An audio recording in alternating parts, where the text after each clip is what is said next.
Ready? Okay. Good morning. Good morning. And thank you everybody for being here. Before we get started, I want to say that the views that I'm going to express do not reflect that of the City Council and the mayor. These are my views and opinions based on real lived experiences. So first, I want to say that I'm here today to address the recent Superior Court ruling of the lawsuit that was brought by former Vice Mayor Ralph White against the City of Stockton, the former City Clerk Eliza Garza, and the San Joaquin County Register of Voters Olivia Hill. This case has generated years and years of allegations and questions surrounding our election process. Now, a court has reviewed all the evidence and heard all the arguments and has given a ruling. The summary judgment was granted in favor of every single defendant, and that matters. But leadership requires us to discuss the entire story, including where government made a mistake and what evidence ultimately established. Now, let me first talk about what actually happened. In November 2023, Mr. White submitted nomination paperwork to run for Stockton City Council District 6, a seat that I hold currently. And there was an administrative mistake. Mr. White submitted his completed nomination petition on November 28th, but the city clerk's office inadvertently failed to forward it to the Register of Voters on that day.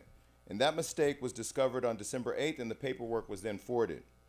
Those aren't my words, those are just the facts that exist. Mr. White himself stipulated it to that earlier in a court proceeding. Mr. White went to court. He received relief. He was placed on the ballot, and he was given the opportunity, like all of us, to run.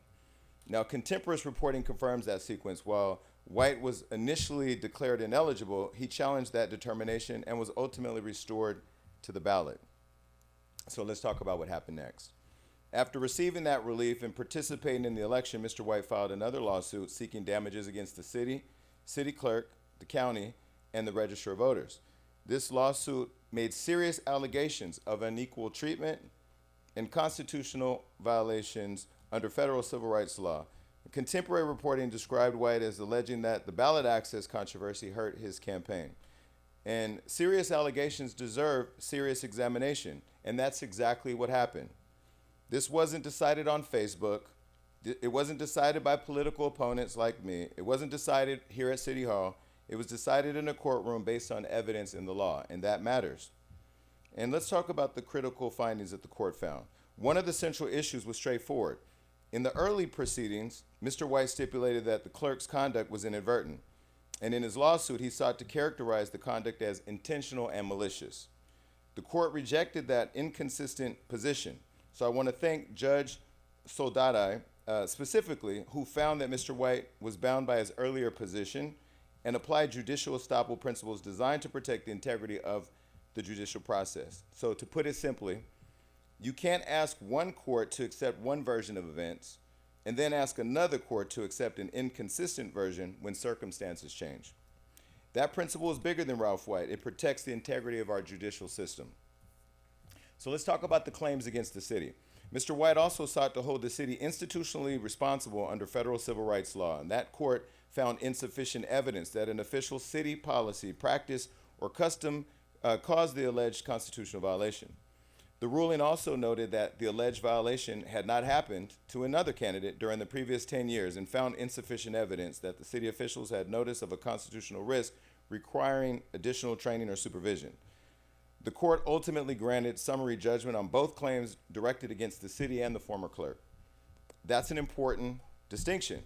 An administrative mistake did happen, but the evidence did not establish the federal constitutional wrongdoing alleged in the lawsuit brought against the city and the county. And let's talk about the charges or the allegations against the county and the register. The claims against San Joaquin County and Register Olivia Hill also failed. The court found insufficient evidence that Mr. White's signatures were evaluated under a different standard from other candidates. It also found no evidence that Registrar Hill personally checked his signatures or influenced staff regarding which signatures should be disqualified. The court ultimately granted summary judgment on the remaining causes of action against the county defendants. So this wasn't a partial victory. Every single defendant prevailed on summary judgment. So let's talk about what leadership requires now. And the reason why I wanted to have this press conference today is because I'm new to politics. Everybody knows that. I am a rookie. And what I have seen happening and unfolding on Facebook and in our community, and the threat against our current election process has me deeply concerned and is extremely troubling given the climate in this city. This ruling comes at a time when Stockton's political climate has become increasingly personal, hostile, and divisive. Now, I don't go to social media and do news conferences every time something happens, but I'll share a little story. Several people were coming to my home when I ran for office, including Mr. White and his friends, multiple hours, every day, harassing my family, attacking them on social media, labeling me all types of things because of my sexuality, because of who I am, and the audacity to run to change my city. I had to have the sheriff and our police department intervene when a hit was put on me by somebody in the jail, and that were overheard by officers, not related to Mr. White, but related to somebody out there who wanted to cause harm to the extent that Stockton Police Department had to sit outside my home overnight while I slept. I have watched this play out and have been extremely respectful of the process because I believe in our men and women at the Stockton Police Department. I believe in our sheriff and his men and women. And I believe in our district attorney.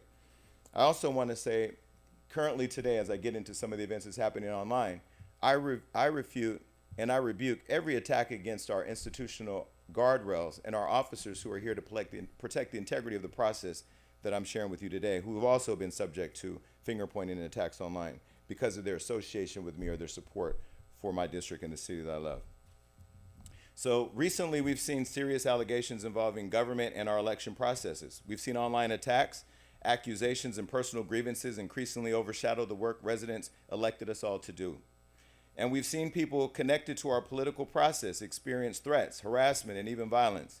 And we must always be precise about the facts and never label an act politically motivated unless the evidence establishes that connection. But none of this should become normal. And in Stockton, unfortunately, it has become normal. Public service should not require sacrificing your safety or your dignity. You shouldn't have to have the police department sit outside your home while you sleep because you're afraid if you don't, something could happen. And our residents don't get that same luxury. Public service should not require sacrificing your safety or dignity, and leadership means lowering the temperature without lowering our standards. When government makes a mistake, acknowledge it. When credible allegations arise, investigate them. When wrongdoing is established, hold people accountable. But allegations are not findings, and social media is not a courtroom. And political disagreement cannot become permission for intimidation, harassment, or violence. That's one of the lessons of this case, and there was an administrative mistake. It was acknowledged. Mr. White received relief and was placed on the ballot. He later brought constitutional claims. Those claims were tested against the evidence, and the court granted summary judgment to the defendants. The court where allegations of wrongdoing should be heard and decided. We can demand accountability while respecting due process, and we can disagree without destroying one another. My statement is simple. Follow the facts, protect due process, reject intimidation, condemn violence, demand accountability equally, because that's what leadership is. So I also want to talk about what's happening in the city right now. While I was on vacation for my birthday and celebrating time with my family and my friends, I watched lots of things happen online. I received a call from a campaign consultant that he had been stabbed and was in the hospital. I called to check on him. I notified our city manager. He notified PD. And we found out that this political consultant that was connected to 2 campaigns had been stabbed while he sat at a bus stop. That was reported, and thank you to those of you who covered it. After that, we saw, I've received a report from the same person that 2 sitting council members kidnapped him, and he had to jump out of the car in the middle of the street. And I called our city manager, Johnny Ford, and he contacted PD. And my understanding is there was an investigation launched. If you want details of that night, you need to call Councilmember Michelle Padilla and Councilmember Brando Villapudua, who was in the car with that individual. After that, I saw the former Vice Mayor, Mr. White, who's in my case, online in the home of a candidate who's running for office, posted by the disgraced criminal former Mayor Silva, who's pending federal charges, breaking and entering in somebody's home, and put it all online and doxed this person to the extent I had to bring her here to City Hall and work with the city manager to find her temporary housing so that way she could feel safe in her home. And it was very reminiscent of what I went through. Now let's be clear, since then I've seen allegations of election fraud. That should be investigated. Those facts demand answers. But as a single mother, as a woman, as a healthcare professional, as somebody who's laying in her home, wherever that home may be, whether it's District 1, 2, 3, 4, 5, or 6, you deserve to feel safe. And it reminds me when people were running for office, I remember an elected official from another city introduced me to somebody who wanted to run for the city council, and this person was a perfect candidate, and she was going to run for District 5. And she said, and I quote, "It's too violent here to run. I don't trust it and I don't feel safe." And she didn't even put her name in the hat. So when I watched all of this unfold online, I sat quiet. Typically I respond to everything, because that's what I do. But I sat quiet. And the silence was loud because people were saying, he always got something to say, he ain't got nothing to say. And the reason why I didn't say anything is because this was also happening at the same time I was here at City Hall trying to protect our city clerk, who was under siege by the mayor's office. Now, I've said publicly and on Facebook, I don't know what the mayor knows or didn't know. We'll talk about that tonight on item 10.1. The individual in the back, you can talk to him on your way out, because for him, this is a show. But for me, this is democracy. And this is a city where I grew up and that I love, and that I return home and have dedicated my life to serving and making a better place for us all to live. And how can you do that when governance and people who want to govern our city are under attack, especially from people who aren't even from this community?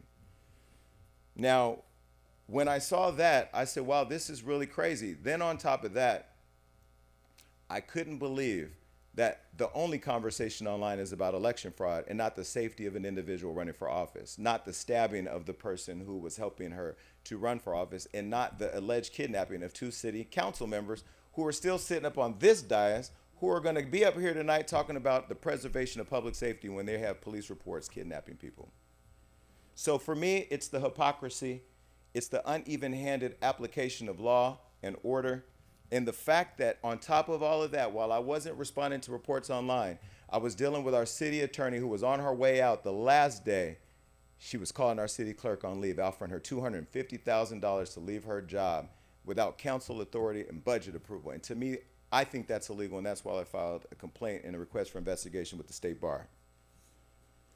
Governance, good governance, ethical leadership, and what we all took an oath to do does not stop once we get elected. It is carried out every single day until the last day we are here, and the dignity of this office has to be upheld by every single person. So I don't lay all this responsibility at the mayor's steps. I lay this responsibility at the council steps, and every single council member should feel obligated to respond. Our city clerk sent an email out that her office was under attack and that she felt the council was trying to fire her after an unlawful, non-charter supported private secret meeting was being scheduled to try to fire her after we were told she had whistleblower protection. And the reason why I bring that up is because your tax dollars will pay to settle those lawsuits. Your taxpayers will be those $250,000, that little giveaway is taxpayer money that we are all here to safeguard and protect. No individual that works in this building should feel forced to have to leave their job. And they shouldn't have to feel forced to leave their job at the hands of people elected to protect and preserve the dignity and respect of these offices.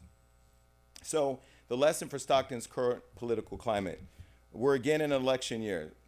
So we have districts 1, 3, and 5 open. There will be allegations, there will be disagreements, there will be investigations and question, and there should be. But my position remains simple. Apply the law. Social media is not the law. Follow the evidence. The evidence is not 2 disgraced former city officials breaking in somebody's home and putting it all over social media and putting their address out there and threatening the safety of them and their families. And treat everyone equally. I don't care what district you're in, what you look like, what your background is. You deserve, we deserve to be treated fairly and equally, because the law does not apply to one person over the other. And if there's credible evidence of wrongdoing, investigate it. If wrongdoing is established, hold people accountable.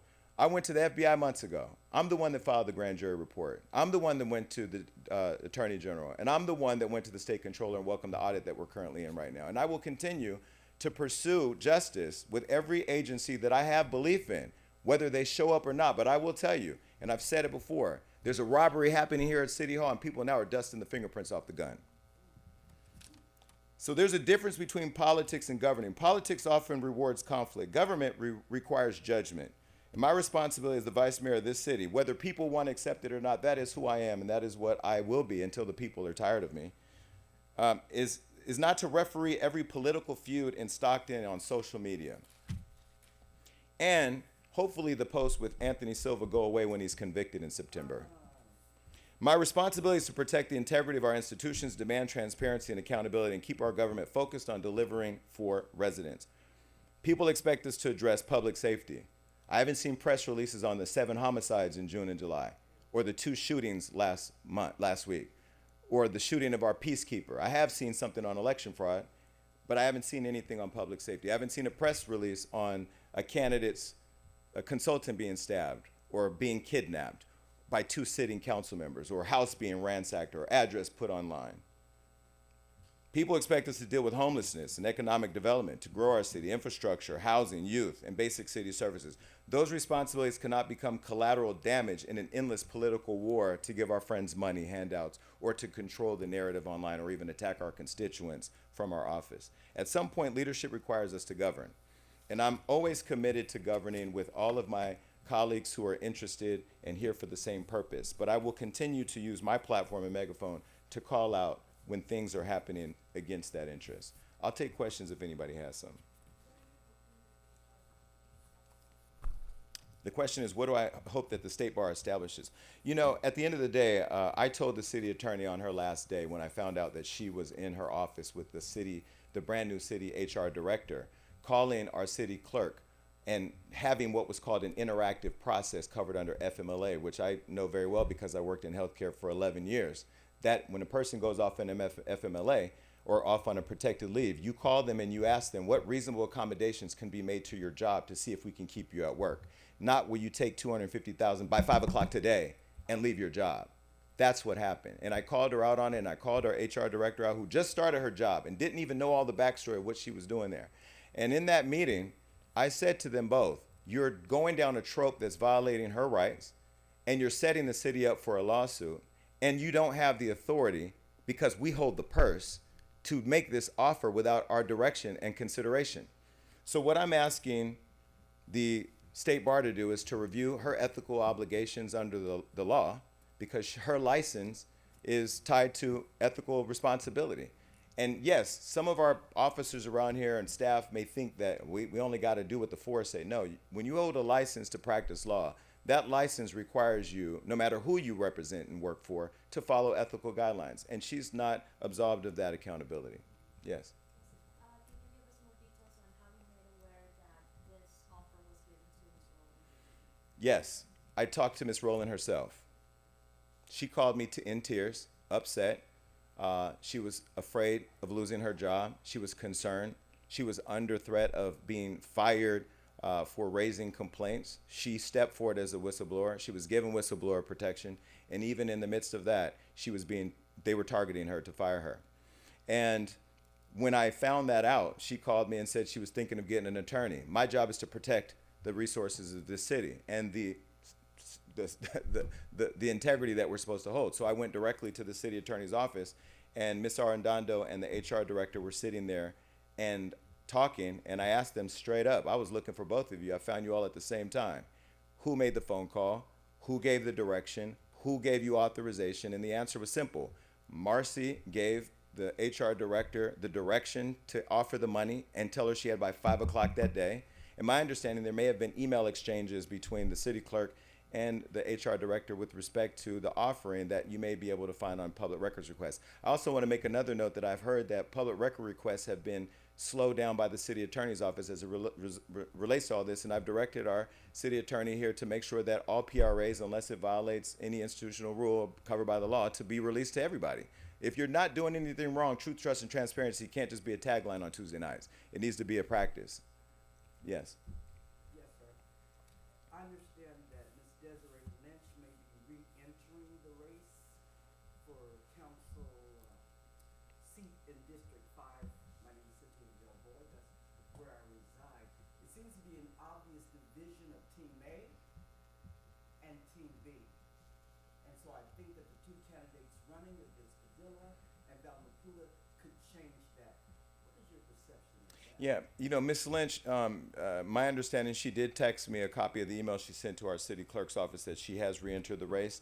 She did call me last week that she, you know, and I'll let her tell her story because it's her story to tell in her campaign, but that she felt threatened and she felt afraid of what was happening and didn't understand why it was happening. She did tell me that she was, that people around her were being offered money to tell stories, make up stories, all this crazy things. What I've said to Miss Lunch that I'll say here is that she should cooperate with the authorities who should be investigating the claim of her residents, the claims that she's making, the things that have happened, because those answers need to be told.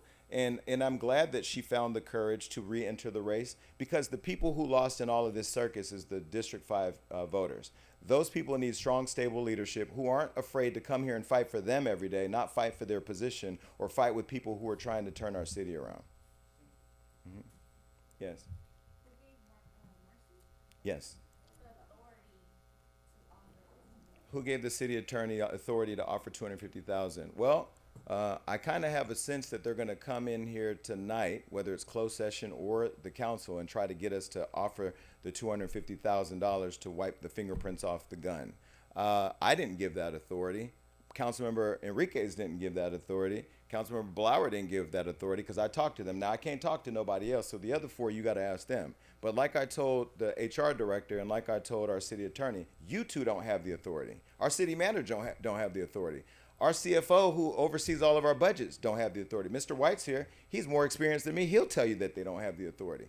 The city council, okay, well, listen, the city council has, excuse me, the city council, well, you could tell them afterwards. You could tell them afterwards or you could be removed. I'm sorry, we're in a press conference. We're not here to argue. Okay, great. So at the end of the day, whenever potential litigation is brought against the city council has to consider that and make a determination if we want to approve the budget authority to settle any dispute. That did not happen. And the facts are this: we can argue online, we can argue in here, we can sit in private rooms and have arguments. The facts are going to be the facts, just like they were in the case with Mr. White, which is why he lost. And the same will be the case when other people are roped up and taken out of here when the crimes that they've been committing will be found. Any other questions? Yes.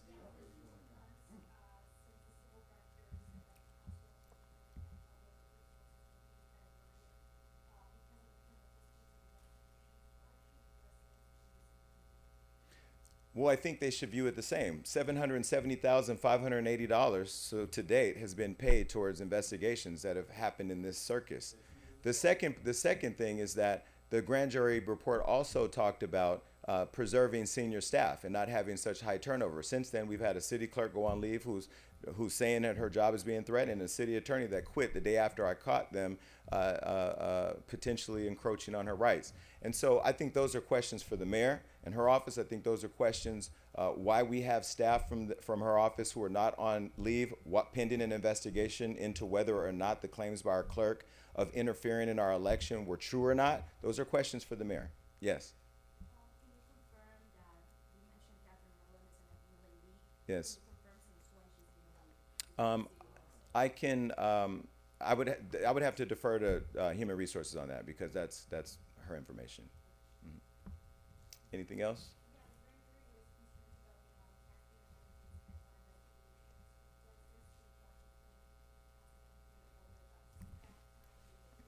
Thank you. That's a great question. The question is, I'm going to sum it up. Tell me if I get it right. The question is, the civil grand jury report talks about the amount of taxpayer resources paid for these investigations, and does this add to that? The answer is simply no, and let me answer why.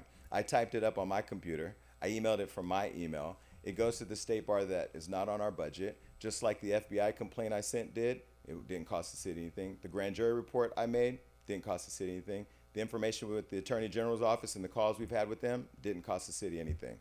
The Wild 'N Out investigation, I didn't call for that investigation. The 4 council members up here did.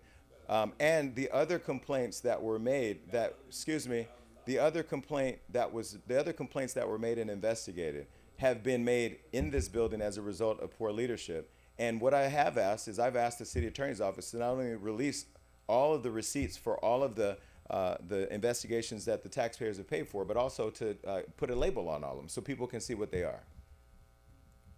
Anything else? Yes. Final question, Mr. Lee. Now that the lawsuit against the city, et cetera, by Mr. Ron White has been resolved in court. Continue. Are you currently in any lawsuits yourself? Well, there's a quo warranto at the Attorney General's office that we've responded to that we feel very confident in. We're not concerned about that. I will say the thing I think, Mr. White, about is the experience that I have had here being harassed, and it's allowed me to put the right teams together to make sure that my interests are protected. I'm not concerned about intimidation, fear tactics, the games that are being played here. The taxpayers should be concerned. And the young lady in the back talked about the grand jury report. The last line in that report is critical. And that last line says the final arbiter of all of this chaos is the voters in the election. And that really is it, because there's nothing more that I can do at this city to protect the city from itself. There's nothing else I could do. Our city attorney, we've gone through 3 of them. They're gone.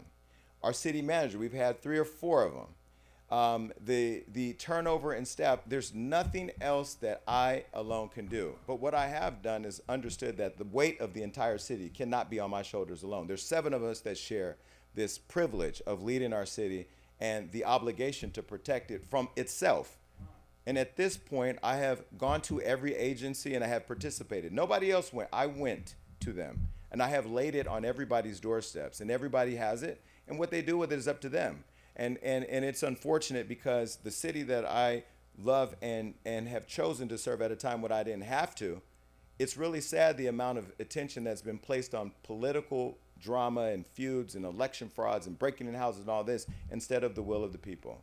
Yes, Hannah. There have been allegations that city council members and mental health staff have been intimidating city clerk staff, especially with the election 2 months away. How concerning is that for you, and have you reported any of those concerns to the RDP? So first question, yes, I'm extremely concerned because when you look at the news, the national news, and you see what's happening in the South with voter suppression, intimidation, election frauds, and all the things, you think, well, this is not the South. That's not happening there. And so to see complaints that city staff on paid time, which violates our charter, go into the department allegedly asking them to modify candidate statements. Recently what happened was Councilmember Brando Villapudua and the mayor's PIO went in the clerk's office, which is a confidential unit, without permission, and was walking through the department, and when asked to leave, it sparked up this whole dialogue over email about firing our city clerk because she's protecting the integrity of her office. And the fact that that happened, and there's no press conference on that, there's no press release on that, there's no ringing of the alarm, and it's just business as usual, because the preservation of political power in this building is more important than the will of the people. Now, if all my colleagues up here want to quit today, including the mayor, I'll quit too so we can start over. Give it to the people. I'm fine with that. But they won't, because this is their lifelong career hope and interest, that they get time in the sunshine. But right now, the sunshine is revealing the dark shadows of how this political government is working. And I am embarrassed to be a part of it, but I'll just keep calling it out and opening the conversation for the public, because there's nothing to hide. And I welcome all of my colleagues, including Brando Villapudua and Michelle Padilla, to stand right here and answer all the questions that you asked, because I've answered every question you've asked. And I just want to say one more thing. And people who online who have thought that this is personal with Ralph, and I've known Ralph since I was a kid. And I have an immense amount of respect for the service that he's given to this city and the sacrifice for District 6, because I know he really loves our city and he loves that district. And he served it more than me. So I give him his flowers. He knows that. But we just disagree on process, and the courts have answered our disagreement. So now I hope that we can move on, because there's a lot of work to be done here in this city. Yes.